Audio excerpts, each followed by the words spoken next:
செல்வங்களே, உங்களை இந்த காணொளி காட்சியின் பாடப்பகுதியின் வழியாக சந்திப்பதில் மிக்க மகிழ்ச்சி அடைகிறேன். எல்லாரும் எப்படி இருக்கீங்க? ஒவ்வொரு பாடப்பகுதியும் தொடர்ந்து கவனிச்சுட்டே வர்றீங்க, ரொம்ப சந்தோஷம். இதே மாதிரி தொடர்ந்து கவனிங்க. எடுக்கக்கூடிய பாடப்பகுதியை வகுப்பு பாட ஏட்டில் குறிப்பெடுத்து வச்சுக்கோங்க.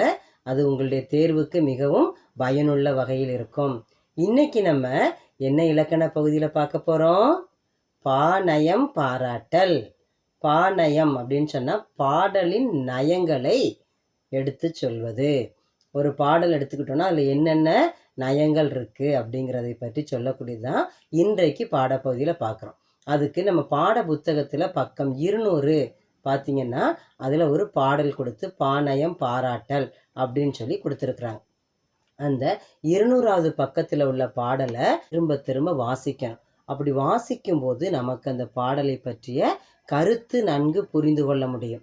அப்படி கருத்தை புரிந்துகிட்ட பிறகு பாடல் வாசித்த பிறகு திரண்ட கருத்து அப்படின்னு ஒரு தலைப்பு எழுதி பாடலின் கருத்தை எழுதணும். இப்போ அந்த பாடல் வரிகளை வாசிக்கிற கூடவே சேர்ந்து வாசிங்க. கோடையிலே இலை பாற்றி கொள்ளும் வகை கிடைத்த குளிர் தருவே. முதல்ல இந்த பாடல் வள்ளலார் எழுதிய பாடல். வள்ளலார் எழுதிய இந்த பாடல்ல இறைவனை பற்றி பாடுறார். இறைவனை எப்படியெல்லாம் உருவகப்படுத்தி இருக்கிறார் அப்படிங்கிறத இந்த பாடல்ல பார்க்க முடியுது. இறைவனை முதல்ல எப்படி சொல்றாருன்னு சொன்னா, கோடையிலேன்னா கடுமையான வெப்பம் இருக்கக்கூடிய ஒரு மே மாதம் வைத்துக்கோங்க. அந்த மே மாதம் போல நம்ம சாலையில் நடந்து போய்கிட்டு இருக்கிறோம்னு சொன்னால் கடுமையான வெயில், எங்கேயாவது ஒதுங்குவதற்கு ஒரு நிழல் கிடைக்காதா அப்படின்னு சொல்லி நம்முடைய மனம் தேடும். அப்படிப்பட்ட அந்த கோடை வெயிலில் இளைப்பாற்றி கொள்ளக்கூடிய வகையில் ஒரு மர நிழல் கிடைச்சதுன்னு சொன்னால் எவ்வளவு சந்தோஷமாக இருக்குமோ அப்படிப்பட்ட சந்தோஷத்தை தரக்கூடியவர் அப்படின்னு சொல்லி இறைவனை பார்த்து சொல்கிறாரு. கோடையிலே இளைப்பாற்றி கொள்ளும் வகை கிடைத்த குளிர் தருவே. நல்ல குளிர்ந்த நிழலை தருகின்ற மரமே, மரம் தரும் நிழலே, நிழல் கனிந்த கனியே. அந்த நிழல்ல இருந்து ஒரு பழம் சாப்பிட்டா எப்படி சந்தோஷமா இருக்குமோ அதை போல இருக்கின்ற இறைவனே, ஓடையிலே ஊறுகின்ற தீஞ்சுவை தண்ணீரே. ஊற்று தண்ணீர் வருகின்ற தண்ணீரை கடுமையான வெயில் நேரத்தில் குடிக்கும்போது ரொம்ப சந்தோஷமா இருக்கும், ஒரு மனதிற்கு மகிழ்ச்சியாக இருக்கும். அப்படி ஓடையிலே ஊறுகின்ற தண்ணீரே, நல்ல சுவையான தண்ணீரே, உகந்த தண்ணீர் இடை மலர்ந்த சுகந்த மனம் மலரே. நல்ல தண்ணீர் இருக்கக்கூடிய இடங்கள்ல நல்ல மனம் வீச அளவுக்கு இருக்கின்ற மலரே, மேடையிலே வீசுகின்ற மெல்லிய பூங்காற்றே. இதமான காற்று நம்ம மேலே வந்து அப்படி பட்டு செல்லும்போது வருகின்ற அந்த மகிழ்ச்சி அதை வார்த்தைகளால் சொல்ல முடியாது. அப்படிப்பட்ட காற்றே, மென் காற்றில் விளை சுகமே. அந்த காற்று படும்போது வருகின்ற சுகமே. முதல்ல காற்றேன்னு சொன்னாரு, இப்ப அந்த காற்றினால் வரக்கூடிய சுகமே. உறும் பயனே, ஆடையிலே என்னை மணந்த மணவாளா. நான் விளையாடும் பருவத்திலேயே என்னை சிறு பிள்ளையாக விளையாட்டுக்கு விளையாடும் போதே என்னை மணந்த மணவாளா அப்படின்னு சொல்லி இறைவனை பார்த்து சொல்றாரு. பொதுவில் ஆடுகின்ற பலர் முன், அம்பலத்தின்னு சொல்லி வருது, பலர் முன் அப்படி ஆடுகின்ற அரசே, என்னுடைய அரசனே, என் அலங்கள் அணிந்தருளே. நான் உனக்காக பாடலை மாலையாக சூட்டுகின்றேன், இதை நீ ஏற்றுக்கொள்வாயாக அப்படின்னு சொல்லி இறைவனை பார்த்து பாடக்கூடிய பாடல் வரிகள். பாடலின் பொருள் புரியும் வரைக்கும் நல்லா வாசிக்கணும். வாசித்த பிறகு அந்த பாடலுக்கு ஒரு திரண்ட கருத்து தலைப்பை நல்லா பார்த்துக்கோங்க. இது அநேகமாக கேள்விகளில் கூட கேட்பாங்க. பாடலின் நயங்களை எழுதி திரண்ட கருத்தை எழுதுக அப்படின்னு சொல்லி கொடுப்பாங்க. திரண்ட கருத்தை எழுதி பாடலின் நயங்களை எழுதுக அப்படின்னு சொல்லியும் கொடுக்கலாம். அப்போ திரண்ட கருத்துங்கிற தலைப்பு எங்கே இருக்கும்? கேள்வியிலேயே இருக்கும். இப்போ பாடலினுடைய பொருள் என்ன?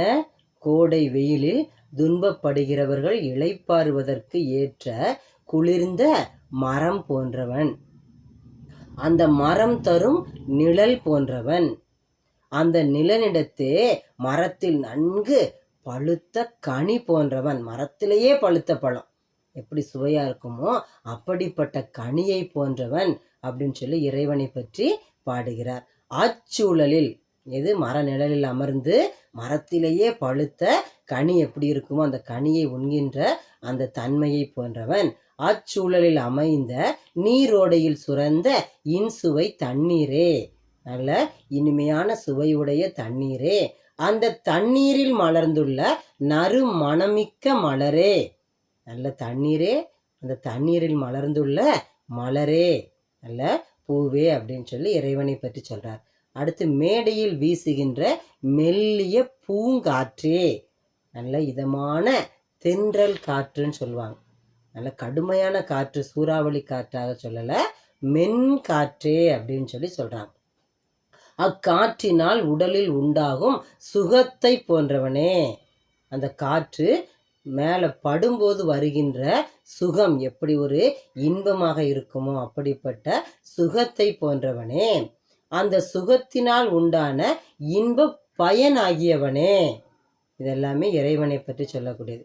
என்னுடைய விளையாட்டு பருவத்திலே என்னை மணந்த மணவாளனே, அம்பலத்தில் ஆடுகின்ற அரசனே, என்னுடைய பாமாலையை பாடலால் தொடுக்கப்பட்ட இந்த மாலையை ஏற்றருள்வாயாக அப்படின்னு சொல்லி இறைவனை பற்றி வள்ளலார் பாடக்கூடிய பாடல் இது. இதுவரைக்கும் நம்ம எழுதுனது பாடலின் பொருள், திரண்ட கருத்து. இப்போ எழுத போகிறது மைய கருத்து. மைய கருத்துக்கு எழுதும்போது பாடலினுடைய முக்கியமான கருத்தை மட்டும் எழுதுனா போதும். இப்போ இந்த பாடலினுடைய மைய கருத்து வள்ளலார் என்ன சொல்றார் அப்படின்னு பார்க்கலாம்.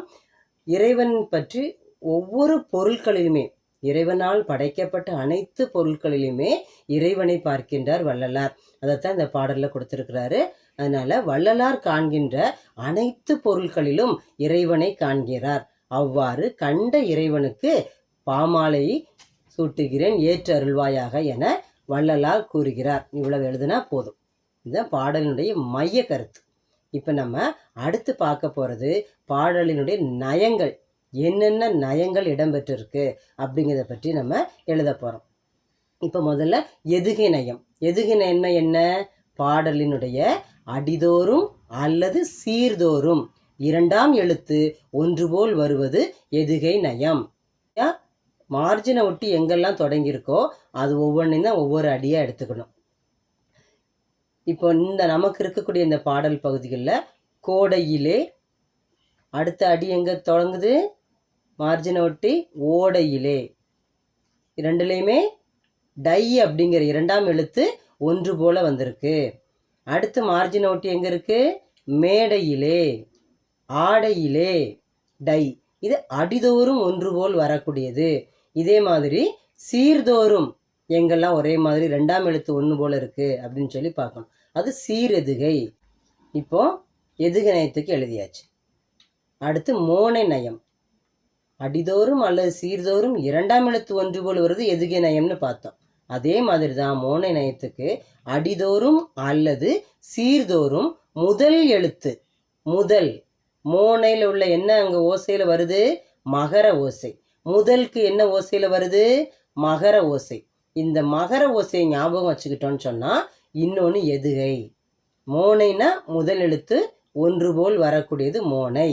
இதை நம்ம ஞாபகத்தில் வச்சுக்கிட்டோம்னா ரெண்டாவது எழுத்து எதுகை அப்படிங்கிறத ஞாபகத்தில் வைத்துக்கொள்வதற்கு எளிதாக இருக்கும். அப்படி முதல் எழுத்து ஒன்று போல வந்தால் அது மோனை நயம். நம்முடைய பாடப்பகுதியில் இருக்கக்கூடிய இந்த மோனை நயம் எதெல்லாம் சொல்லி பார்க்கலாம். கோடையிலே, குளிர் தருவே, இது சீர்மோனை. ஒரே அடியில் இருக்கக்கூடியது தான் கோடையிலே குளிர் தருவே. மேடையிலே மென் காற்றில், மே மே மகர ஓசையினுடைய எந்த எழுத்துக்களாகவும் இருக்கலாம், இதுவும் சீர் மோனை. ஆடையிலே ஆடுகின்ற, ஒரே அடிக்குள்ள வரக்கூடியது தான், அதனால சீர் மோனை. இப்படி முதல் எழுத்து ஒன்று போல் வரக்கூடியது மோனை நயம். அடுத்த நயம் இயைபு நயம். இயைபு நயம் அப்படின்னு சொன்னால் அடிதோறும் இறுதி எழுத்து அல்லது சீர், முடியக்கூடிய கடைசி எழுத்து ஒன்று போல வரலாம், அல்லது சீர். சீர்னு சொன்னால் ஒரு சொல், ஒரு வார்த்தை ஒன்று போல் வரலாம், அல்லது கடைசி முடியக்கூடிய எழுத்து ஒன்று போல் வரலாம். இப்படி ஒன்று போல் வருவது இயைபு நயம். இப்போ நம்முடைய இந்த பாடப்பகுதியில் இருக்கக்கூடிய இயைபு நயம் எதெல்லாம் சொல்லி பார்க்கலாம். கனியே, காற்றே, இதில் என்ன ஒன்று போல் வந்திருக்கு? ஏங்கிற எழுத்து ஓசை. கனியே இதில் உள்ள பிரித்தோம் அப்படின்னா ஈ கூட்டல் ஏ. காற்றே இற்று கூட்டல் ஏ. தண்ணீரே இரு கூட்டல் ஏ. பயனே இன் கூட்டல் ஏ. இப்படி ஏங்கிற எழுத்து ஒன்று போல் வந்து இந்த பாடலுக்கு இயைபு நயம் அமைந்துள்ளது. எந்த வார்த்தை முடியக்கூடியது ஒன்று போல் இருக்கும், ரைமிங் வேர்ட்ஸ்ன்னு சொல்லுவோம் இல்லையா, அதுதான் இங்கே இயைபு நயம் அப்படின்னு சொல்லி சொல்கிறோம். அடுத்து நம்ம பார்க்க போகிறது அணிநயம் இருக்குது. இப்போ இந்த பாடலில் இருக்கக்கூடிய அணிநயம் என்ன? அணிநயம் இடம்பெற்றிருக்கு. இங்கே காண்கின்ற ஒவ்வொரு பொருளையும் இறைவனாக பார்க்கின்றார். இறைவனை குளிர்ந்த மரமாகவும் பழுத்த கனியாக உருவகப்படுத்துகிறார். இன் சுவையுடைய தண்ணீராக உருவகப்படுத்துகிறார். பூங்காற்றே அப்படின்னு சொல்கிறார். இப்படி ஒவ்வொன்றையும் உருவகப்படுத்தி கூறியுள்ளதால் இப்பாடலில் உருவக அணி இடம் பெற்றுள்ளது. இது இந்த பாடலில் இடம்பெற்றுள்ள அணி. அடுத்தது சந்தநயம். சந்தநயம் சொன்னா முதல்ல அந்த பாடல் வரிகள்ல எத்தனை வார்த்தைகள் இருக்கு அப்படின்னு சொல்லி எண்ணணும். கோடையிலே இளைப்பாற்றி கொள்ளும் வகை கிடைத்த குளிர் தருவே, தரு நிழலே, நிழல் கனிந்த கனியே, இது வரைக்கும் ஒரு அடி. ஏன்னா குளிர் தருவே என்பது பாடலின் இடையிலிருந்து ஆரம்பிச்சிருக்கு. அதனால இதில் ஒரு அடி என்பது கோடையிலையில இருந்து கனியே வரைக்கும் ஒரு அடி. அடுத்த அடி எங்கே இருக்கு? ஓடையிலே அப்படின்னு சொல்லி ஆரம்பிக்குது. அப்போது இந்த வார்த்தைகள் எதுலேருந்து எது வரைக்கும் என்னென்னும்? கோடையில இருந்து கனியே வரைக்கும் எத்தனை வார்த்தைகள் இருக்குது அப்படின்னு சொல்லி எண்ணி பார்த்தீங்கன்னா 8 வார்த்தைகள் இருக்குது. இப்படி 8 வார்த்தைகள் இருக்கிறதுனால இந்த பாடலை என் சீர் களி நெடிலடி அப்படின்னு சொல்லி சொல்கிறோம். இப்போ 7 வார்த்தைகள் இருந்தால் 7 சீர் களி நெடிலடி, 6 வார்த்தைகள் இருந்தால் 6 சீர் களி நெடிலடி. இப்போ சந்தநயம் எழுதும்போது என்ன எழுதுவோம்? இப்பாடல் என் சீர் களி நெடிலடியில் அமைந்து பாடுவதற்கும் கேட்பதற்கும் இன்பம் தரும் வகையில் அமைந்துள்ளது. இந்த பாடல் 8 வார்த்தையில் இருக்கிறதுனால என் சீர் களி நெடிலடியில் அமைந்து பாடுவதற்கும் கேட்பதற்கும் இன்பம் தரும் வகையில் அமைந்துள்ளது அப்படின்னு சொல்லி எழுதுகிறோம். இதுவே 7 வார்த்தையாக இருந்தால் 7 சீர் களி நெடிலடியில் அமைந்து பாடுவதற்கும் கேட்பதற்கும் இன்பம் தரும் வகையில் அமைந்துள்ளது அப்படின்னு சொல்லி எழுதுகிறோம். இதுவே 6 வார்த்தையில் இருந்துச்சுன்னு சொன்னால் 6 சீர் களி நெடிலடியில் அமைந்து பாடுவதற்கும் கேட்பதற்கும் இன்பம் தரும் வகையில் அமைந்துள்ளது அப்படின்னு சொல்லி எழுதுனா போதும். இதுவரைக்கும் ஒவ்வொரு நயங்கள், திரண்ட கருத்து, மைய கருத்து இதையெல்லாம் கொண்டது தான் பா நயம். தொடர்ந்து ஒவ்வொரு பாடப்பகுதியும் பாருங்க. மீண்டும் அடுத்த காணொளி காட்சியின் அடுத்த பாடப்பகுதியோடு உங்களை சந்திக்கிறேன். நன்றி, வணக்கம். மாணவர்களே, நாம் இப்பொழுது படித்த பாடப்பகுதியிலிருந்து கேள்விகள் கேட்குறேன். நீங்கள் பதில் சொல்லுங்கள். முதல் கேள்வி, எதுகை நயம் என்றால் என்ன?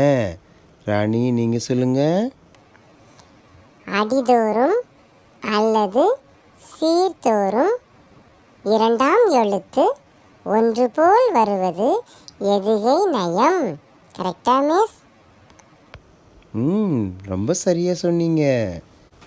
ராஜா, மோனை நயம் என்றால் என்ன? சொல்லுங்க பார்ப்போம். அடிதோறும் அல்லது சீர்தோறும் முதல் எழுத்து ஒன்று போல் வருவது மோனை நயம். கரெக்டாக சொன்னா மிஸ்? ரொம்ப கரெக்டாக சொல்லிட்டீங்க. நல்லா கவனிச்சிருக்கீங்க. இதே மாதிரி தொடர்ந்து கவனிங்க. மீண்டும் அடுத்த வகுப்பில் சந்திக்கிறேன்.